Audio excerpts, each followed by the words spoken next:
Eru, in your work, you work with a lot of whānau, hapu and iwi in terms of them being able to work through their businesses or creating business models and that type of thing. Tell us about your experience about dealing with whānau trying to get into business.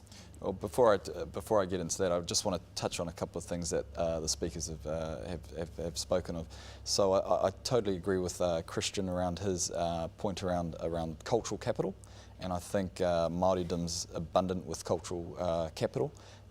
What do you mean by that? Well, what I mean is, all you have to look at is that why flora and fauna claim that's just been released. There's, I don't know how many pages it was. It was like a small forest, and what it did, it covered off, basically all of that cultural capital that's available to Māori. So, there are things around rongoa Māori.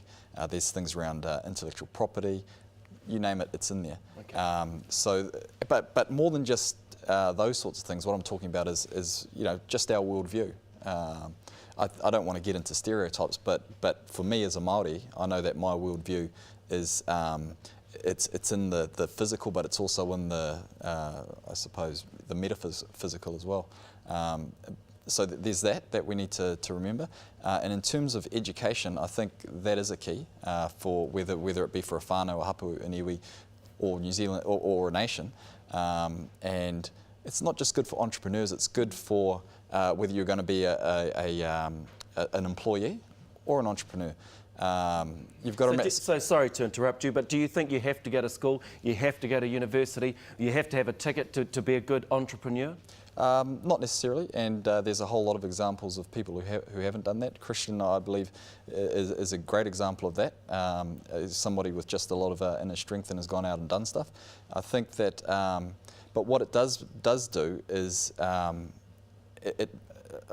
McLeod, you noted him earlier, what he said was that for most Māori, they're going to do, their economic growth is going to occur through a job.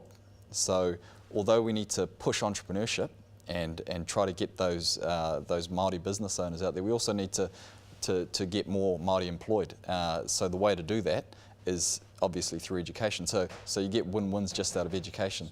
Now, in terms of the question around some of the stuff that I've seen, I think that there's what it comes down to is there's some stuff that governments can do to help facilitate economic growth and development. And obviously New Zealand's recent past isn't a good example of that. So what do you mean? Well, what I mean is Māori land development schemes, where Māori landowners' interests were amalgamated without them wanting to buy into some of the stuff. There's a whole range of issues in our recent history, in our recent past, that have caused Māori to be, in terms of their socio-economic status, where they are. So what does that affect? Well, people are talking about access to capital. Well, I went to a family business seminar recently at one of the large accounting firms, and you've got non-Māori families there that are worth millions and billions of dollars. So we're talking about a Māori economy worth 30-something billion dollars. You would have seen the NBR Rich List recently.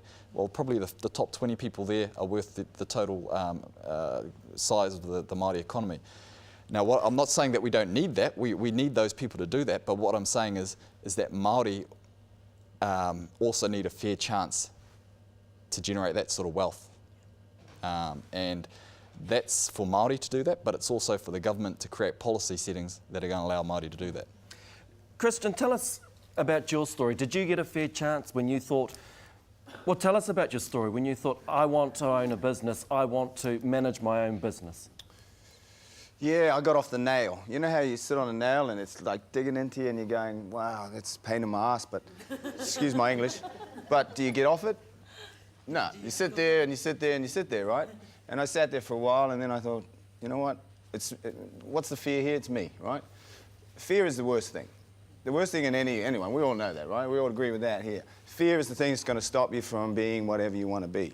And that was the one thing I had to get over in my own brain, in my mind and who I was. Fear. What was I going to worry about? Just me. No one else. Fear of what? of the unknown, of making a mistake, of maybe failing. Failure was, that's crazy. Who wants to fail? I'm taking a wage, I'm working away, but I could do better.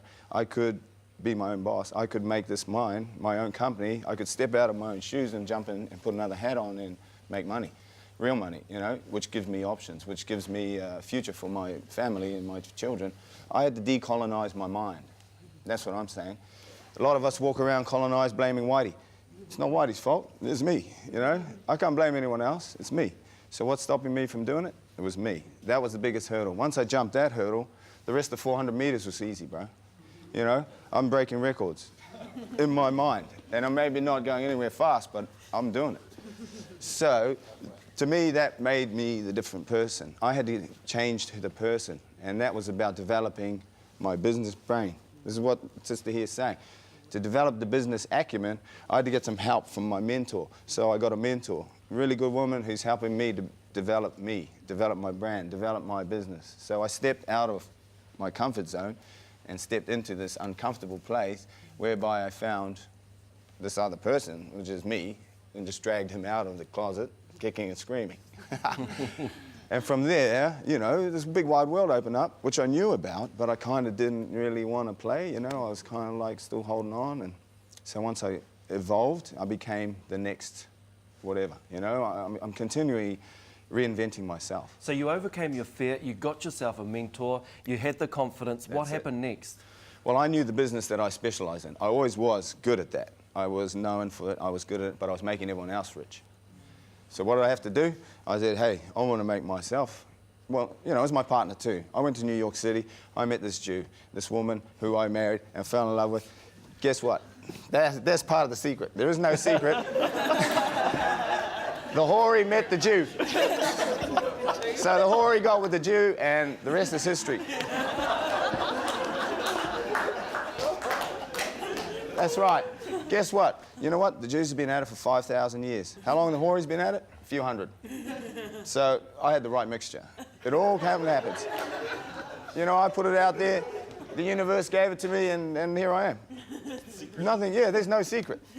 In all seriousness, did you get a handout? Where did you get your capital from? There ain't no capital. I make my own money. I didn't get money from anyone, to tell you the truth. I bankroll this myself. Just by working, just by putting that cash away and putting that cash away, which is hard for some of us. And yet, hey, we talk about the whānau back home. I'm like the rich cuzzy bro down the road. And everyone's giving me attitudes. Hang on, man. I came from the same school you went to. We all grew up in Kaigwe. Ain't no different. All I've done is changed part of me, And I walk back to Kaigwe now and I get attitude, but who cares? It's not my problem. I'm working hard, I see a future and I'm going for it. I say to my bros, hey, nothing wrong with you fellas. You got 2 arms, 2 legs, you still get around, dude. What's wrong? What's your problem? That's what we need to, that's how we need, honestly, that's how we need to speak to each other. We got to be honest. We got to be 100% tika. If you want to be for real, then this is what it is, Heta, is that part of our problem, do you think, facing Māori, is that we're not waking up and facing the reality as what Christian is describing? People are saying that you need capital, you need this, you need help. Some people may need that. Yep. But, how much is it about us taking responsibility? A lot of it, I reckon. I reckon it's if you sort of to break it down to steps, that's probably one of the first ones. It's taking that personal responsibility. And the brother here's got a vision, which is, again, something that if you have something that is very clear in your mind about what you want to achieve, then it's a lot easier to start putting the pieces in place to allow you to get there. If you don't, if it's all sort of foggy, then it's just too easy to keep sitting on the nail, I guess. And or just find someone to give you a cushion. So if that cushion's the dole, then so be it, So I totally sort of agree with a Christian's approach. Take that personal responsibility, set your vision on what you want to achieve, and there is support like Oka Solutions out there too, who can actually help you get there. And anyone likes to bag the government, but the government does have a few sort of useful programs to help people, I guess, find out what they don't know. Minister, what do you see as your responsibility as government And what sort of role do you think you should be playing with Māori entrepreneurs, Māori business? To create opportunities to open doors, and that's what we've done with the task force. I'm not a business person. I've been a culture vulture all my life and doing that sort of thing, and education. And then when the depression or the recession hit us and stuff, we just said, well, how are we going to get out of this? And when we get out of it, what are we getting into? And that's why we started that task force. So, and that was opening doors and opportunity. And those. So when you talk about opening doors, giving people opportunities, what are you talking about tangibly? Oh, well, for example, Coda Inc. is a company that we've established, or that they have established under my leadership to collaboration. It's about collaboration for all people who fish Coda, Māori, to put them into the pool. We've got an export line now to China, and so the small person can join the big person. They don't have to stay outside and wait. And then they get their little bit out and then put their little bit in and so on like that. Those sort of things. Infrastructure. The infrastructure that we've drawn out that's going to be built in New Zealand in the next 10 years, it's all there. And there's opportunity for iwi to partnership with private, with government, with companies and get into infrastructure, those sort of things. That's my role in opening doors. But also in Parliament in terms of the ETS and all those organisations that we're setting up in government is to make sure that we're there. And the way to do that is to make sure there is a treaty clause in each bill and stuff like that, which keeps the door open for us. If they took Māori out of the RMA, then we'd lose a lot of the say of our resources and command over things. So these are little things that don't attract a lot of attention, but they're vital in my mind, for someone to do that, to allow us to keep using the RMA to our advantage. So why do we need treaty clauses?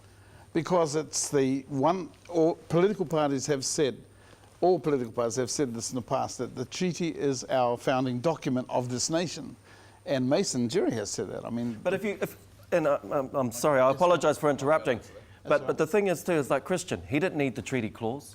He didn't need the treaty to get his business up and running. And to make it a success that it is now. No, but you've still got to create the environment where people can live and make a way forward, and that's what I'm talking about. We can all have the fire in our belly and go out and do stuff, and I think everyone in this room have done that. But the point is you still need systems that are user-friendly to you, and that's the whole point of doing this. See, the treaty is important because we got our rangatiratanga from our tipuna, but everyone else got it through the treaty. And that's why it's so important to have that recognition that, hey, we're mana whenua, and we want to work with you and go forward together. Yeah, Edu, a brief comment and then we'll go to Rod, because I see Rod standing over there. As I said in my opening remarks, you can look at entrepreneurship from two levels. You can look at it at the micro level and the macro level. At a micro level, Christian exhibits all the behaviours of an entrepreneur, so confidence, passion, all those things, determination. But at an economic level, you've got to remember that once upon a time you didn't study economics, you studied political economy. So you can't separate politics and business, in my view, and there's a whole lot of evidence behind that. So I think the government does have a responsibility to put in place things that are going to unleash Māori potential. So look at how well my question is, or comment is, look at how well Māori have done despite our recent history. So if we've done this well despite that, just imagine how well we're going to do once we start to get some runs on the board and some good stuff going. And a great point to